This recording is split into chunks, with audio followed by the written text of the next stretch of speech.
Hello students, आज हम करेंगे कार्ल मार्क्स। हम प्रीवियस वीडियो से ही कर रहे हैं हिस्ट्री ऑफ इकोनॉमिक थॉट, जो भी ये थर्ड सेमेस्टर का हमारा पार्ट है।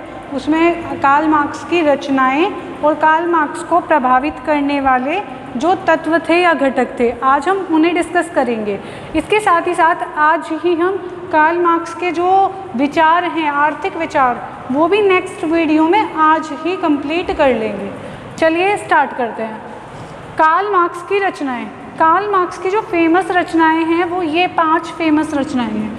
First is introduction to a critique of Hegel's philosophy of right, 1859 में आई थी ये। हमने आपको पहले ही बताया है कि जो कार्ल मार्क्स थे वो हेगल के विचारों से बहुत ज़्यादा प्रभावित थे। जो प्रोफेसर हेगल थे वो एक दार्शनिक थे जो कहते थे अर्थव्यवस्था में या किसी भी देश में निरंतर परिवर्तन होते रहते हैं और जो परिवर्तन है वो भगवान के बनाए हुए नियम हैं। परिवर्तन भगवान के बनाए हुए नियम हैं। ये हमारे जो हेगल थे उन्होंने हमें बताया था कि देश में परिवर्तन होंगे, परिवर्तन हमेशा ही भगवान के बनाए हुए एक कानून है, एक तरह से एक नियम है। तो उसमें इन्होंने हेगल को अपनाया भी, परिवर्तन, हेगल के परिवर्तनों को अपनाया, और जो भगवान के बनाए हुए नियम थे उन्हें इन्होंने नहीं अपनाया, उनमें इन्होंने चेंज किया। वो हम देखेंगे अभी जब हेगलवाद देखेंगे। तो पहली बुक जो इनकी थी वो थी introduction to a critique of Hegel's philosophy of right, 1859।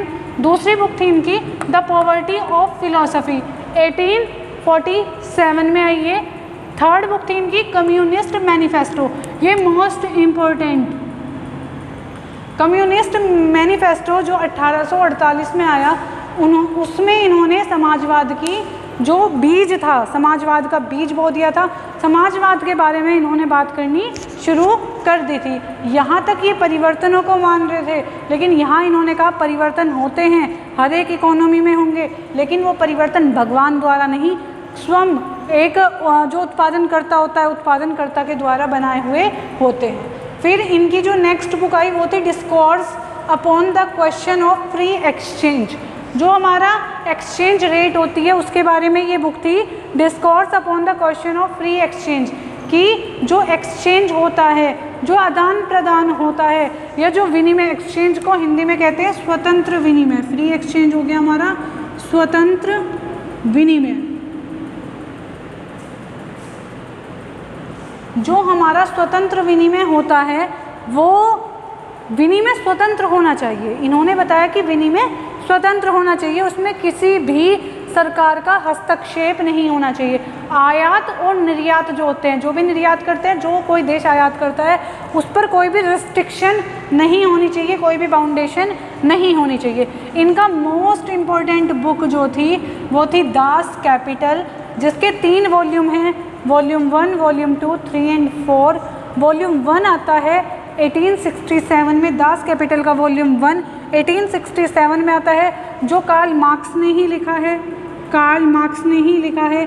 इसे समाजवाद का ग्रंथ कहा जाता है। कार्ल मार्क्स को आपको पता है क्या कहते हैं, समाजवाद का पिता कहते हैं, और दास कैपिटल को समाजवाद का ग्रंथ कहा जाता है। जैसे एडम स्मिथ का जो हमारा वेल्थ ऑफ नेशन है, वेल्थ ऑफ नेशन को ऊंचा दर्जा दिया गया है, उसी प्रकार दास कैपिटल जो कार्ल मार्क्स की है उसे भी अर्थशास्त्र में एक बहुत ही ऊंचा दर्जा प्राप्त है। इसका जो सेकंड और थर्ड वॉल्यूम है, सेकंड वॉल्यूम आता है 1885 में, वॉल्यूम थर्ड आता है 1894 में, जो कि एंजिल, जो कि इनके फ्रेंड थे, हमने इनके बारे में बात करी थी फर्स्ट वीडियो में। तो एंजिल ने इनके पश्चात, इनकी बुक इनके पश्चात, इनके मरणोपरांत, या ये जो वॉल्यूम 2 थी दास कैपिटल की, वो वॉल्यूम 3 पब्लिश कराई। और जो लास्ट इनका वॉल्यूम है दास कैपिटल का वॉल्यूम 4, उसका नाम था थ्योरीज ऑफ सरप्लस वैल्यू, जो कार्ल कोटस्की ने, हमारी जो कार्ल कोटस्की थे, उन्होंने पब्लिश कराई या उन्होंने लिखी। अब हम कार्ल मार्क्स की हमने फेमस बुक देख ली हैं। सबसे फेमस जो इसमें है वो दास कैपिटल है। दास कैपिटल 3 राइटर ने लिखी है। फर्स्ट हमारी कार्ल मार्क्स ने ही लिखी है, सेकंड एंजल ने, और थर्ड जो हमारी है कार्ल कोटस्की ने लिखी है। अब मार्क्स जो पहले से चली आ रही पूंजीवाद का समर्थन का त्याग करके किस पे पहुँचे हैं, समाजवाद पर। तो कुछ तो अर्थव्यवस्था में ऐसा हो रहा होगा जिसकी वजह से इन्हें पूंजीवाद को ख़त्म करके या पूंजीवाद के आलोचक बन के समाजवाद की ओर ये मुड़े। तो मार्क्स को जो प्रभावित करने वाले तत्व थे उनमें से पहला तत्व था समकालीन इतिहास। समकालीन इतिहास का मतलब है इनके टाइम पे कुछ इतिहास में ऐसी घटनाएं हो रही थी जो पूंजीवाद का विनाशकारक थी या जो पूंजीवाद के विपक्ष में थी। जैसे जर्मनी, फ्रांस और इंग्लैंड में उथल पुथल हो रही थी। इंग्लैंड का जो हमारा पूंजीवाद था वो बिल्कुल ही चरम सीमा पर था।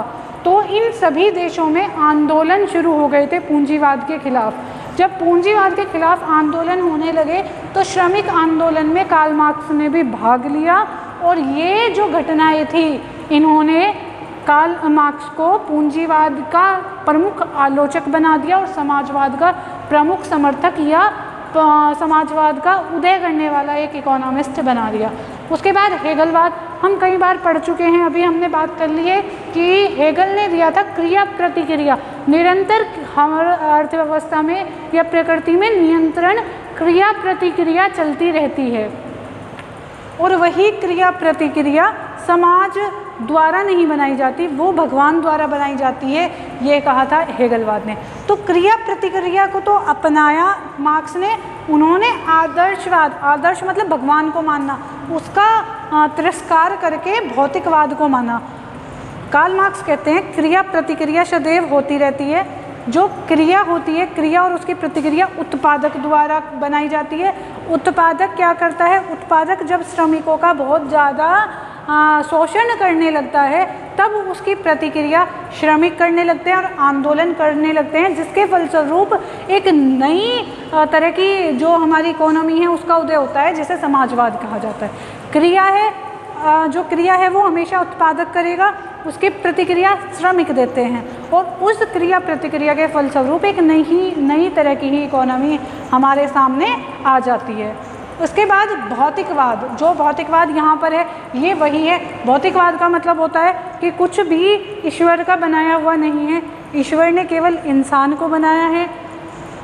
पूंजीपति भी एक इंसान है, श्रमिक भी एक इंसान है। पूंजीपति ने डिवीज़न कर दिया है कि मैं उत्पादक हूँ और आप हमारे लेबर हैं।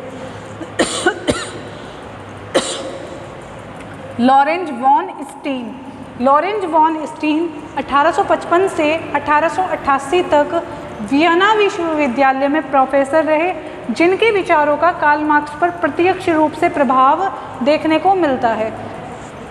लॉरेंज वॉन स्टीन हेगल के प्रमुख समर्थक थे, वो उनके विचारों से प्रभावित थे और इन्होंने हेगल के विचारों में ऐतिहासिक, कानूनी और आर्थिक तीनों तरह के विचारों को मिलाकर एक नई फिलॉसफी या एक नई तरह का अपना सिद्धांत दिया, जिसमें बताया कि जो भी हमारे क्रिया प्रतिक्रिया के नियम हैं उन्हें क्रिया की प्रतिक्रिया को जन्म देने वाले आर्थिक कारक हैं। जो कारक होंगे वो कैसे होंगे? आर्थिक। इतिहास की क्रमिक व्याख्या करने के बाद या स्टडी करने के बाद जो हमें निकल के आता है कंक्लूज़न, वो यह होता है कि क्रिया और प्रतिक्रिया में जो क्रिया की प्रतिक्रिया करने वाले तत्व हैं वो आर्थिक होते हैं। उत्पादक अधिक लाभ कमाने के लिए श्रमिकों का शोषण करता है। श्रमिक सोचते हैं हमारा शोषण हो रहा है, हमें कम पैसा मिल रहा है, जीवन निर्वाह मजदूरी मिल रही है, हम ज़्यादा मजदूरी कमा सकते हैं। जीवन निर्वाह मजदूरी मिलने के कारण वो क्या करते हैं? श्रमिक प्रतिक्रिया देते हैं, वो आंदोलन के रूप में या वर्ग संघर्ष के रूप में होती है और वो वर्ग संघर्ष पूंजीवाद में तब तक चलता रहता है जब तक कि समाजवाद नहीं आ जाता। I hope this is clear. अभी मैं कुछ देर बाद दूसरी वीडियो में आपको इन्होंने जो समाज का ऐतिहासिक व्याख्या की है, कर्म बताया है, वो बताऊंगी और साथ ही साथ इनके आर्थिक विचार हम करेंगे। Okay, thank you so much.